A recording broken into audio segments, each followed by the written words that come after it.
Hey guys, this is Aiden with Screw Family Farms, and we're out here today doing our first pass cultivation on our organic soybeans. So this pass is happening right after our second tine weeding pass. It's been about a week since we did our second tine weed pass, which was the post-emerge one. That was in our last video, and today it's June 18th. And so we're out here getting the first cultivation pass done. So this is kind of an exciting time, because at this point we can start to get an idea of how we're doing with our weed control and what it's looking like. So those first few weeks are really crucial in getting off to a good start and making sure that you'll be able to stay ahead of the weeds the rest of the year. So we have our Buffalo cultivator hooked up to the 4640. And I'll talk about our setup here a little bit. We have our tunnel shields are currently ran pretty much all the way down because the beans are about 6 inches tall, and so it's kind of, this is really about as early as I like to cultivate, but we're right kind of on the sweet spot with, they're just tall enough to handle it well and not get covered up too much, and the weeds are still small enough that we're getting, I would say 95% of them or more in this field, so it's cleaning up really nice. But we have our shields all the way down, and then our cultivator is set up. You can see the sweeps and our cutaway discs are cutting away from the row up here, throwing it in, and then we have our sweeps back here that are cutting just under the surface. I'm not trying to run real deep because I want to stay out of the moisture and prevent any clotting, but we're running deep enough to get all the weeds cut. So we can look up here and see how our cutaway discs are running just a couple inches off our beans. For this setup, I have the gap between these discs is about 9 inches. So I only have about 4.5 inches of wiggle room between those before I would be tearing out crops. So it's, in my opinion, running pretty tight, but I like it because I'm getting a lot of stuff cleaned up. So we can see how it's cutting away from the beans.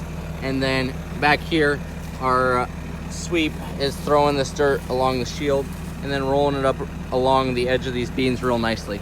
So in this field, I'll just have to kind of wait and see. I might actually come in after a week, or it could be longer depending on when it rains. We're really hoping to catch a rain here in the next day or two because we are pretty dry. But after we get, some rain and moisture for another flush of weeds to come, I'll decide if I'll do another cultivation pass, or I could also come in and tine weed these guys. And so if the benefit to coming in and tine weeding one more time would be just to get any little weeds that are in the row pulled out with the tine weeder without having to just keep piling more dirt in the row.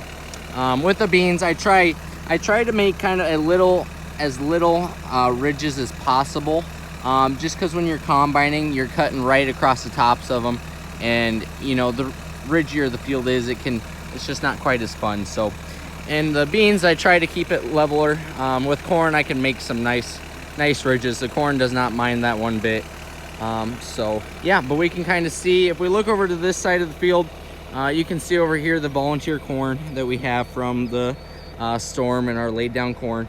And then if we pan over, we're getting most of that cleaned up. You can see there's, a few here and there that are in the row that we'll just have to hand walk, and yeah, we're okay with that.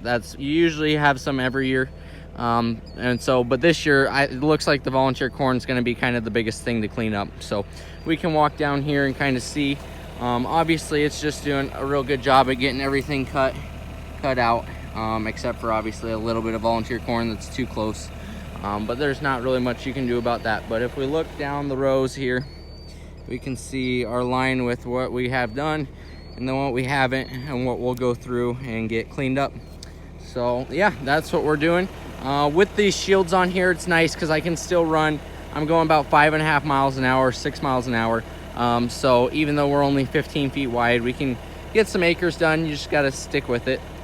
But yeah, those are the biggest things, is just kind of keeping an eye on your fields and not letting anything get too far gone on you that you can't get in and get it cleaned up. So there's a few weeds in this one that are a little taller than I like, but sometimes you also have to be a little patient and let your crop get tall enough that it can handle whatever pass you're going to do.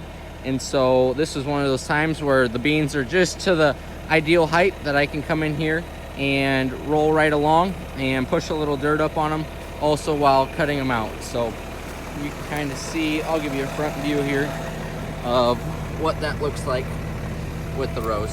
So you can see there's a little bit of foxtail here, and so he's gonna get cut out by that disc that's gonna come along, and then these guys are gonna get buried or cut out. And so yeah, that's kind of how it works, but that gives us a good view of what's going on here. And yeah, everything's working real good. So thanks, guys. Just wanted to give you guys a quick view of the cab and what we're doing with the cultivating.